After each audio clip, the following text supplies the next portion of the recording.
Hi, my name is Emily Cooper, and I did my presentation on Salvador Dali and his painting, The Persistence of Memory. Salvador Dali was born on May 11th, 1904, and he passed on January 23rd, 1989. He attended universities in Madrid and Barcelona as an art student. Two events brought about Dali's surrealist painting style. The first was when he uncovered the writings of subconscious imagery by Freud and his association with the Paris Surrealists. Due to this, Dali put himself into hallucinatory states to uncover his subconscious images. Wildly popular. So this is The Persistence of Memory by Salvador Dali. And here, I understand why people kind of connect to it now. I mean, anybody who's ever tried to make an album for a rock band is inspired by Salvador Dali. There's also this kind of fun of what are you looking at? He's really playing with reality, and it's kind of like a visual brain teaser. Is that it? Is it so popular? Is it on album cover art because it's this attack on the rational, and that's such a seductive idea? Yeah, it's mind trippy. I like the way you phrase it. It's an attack on the rational. I mean, I guess there might be more to it. That's my sense. You were talking about album cover art and posters on, maybe a dorm room. And what's interesting is that these artists took these ideas really seriously. This was surrealism. This was painted in 1931. Dali, this Spanish artist, this Catalan artist, had just come to Paris and had joined the surrealist group. I'm assuming he's considered significant because he was the first person to essentially do dreamscapes and these, as you mentioned, attack on the rational. When you walk into this painting visually, you enter into this really deep, open, and lonely space. And it's this really quiet image. Yeah, it's kind of this desert scape, ignoring the melting clocks for a moment. You feel that, okay, if you were in this landscape, yes, time really does not really carry a lot of weight. You could just kind of wither there and die and no one would care. Even that kind of water in the background, there's no waves in it. It's like they've had time to settle down. There's literally no activity.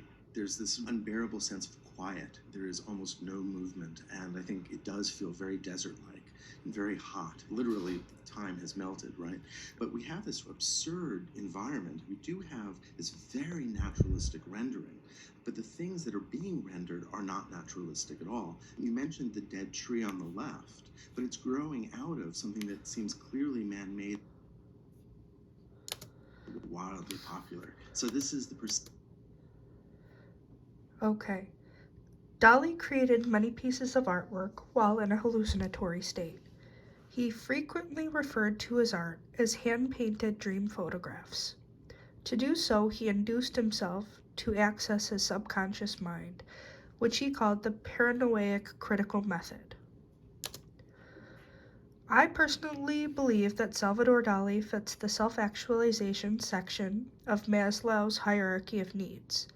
This is because Dali invented new ways of art in order to better his work.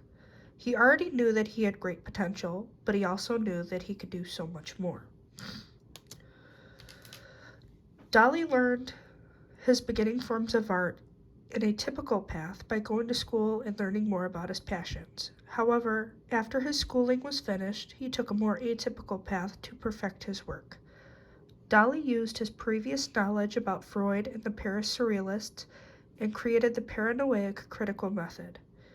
This is atypical because no other artist willingly had put themselves into a subdued state to create art. Although Dali can fit into almost all of the 10 types of the theories of creativity, he best matches with the cognitive theory. The cognitive theory is defined as specific types of thought processes characterize creative people and their accomplishments. Due to Dali's creativity, he is one of the most famous artists of the 20th century. The three main characteristics I found that were specific to creative geniuses were dedication, risk-takers, and intelligence. Dali fits into all of these categories. For dedication, Dali went to school and worked hard on learning about his passion. For risk-taking, Dali willingly induced himself to create his art. And for intelligence, he combined his dedication and risk-taking, and in return became one of the most influential artists of the 20th century.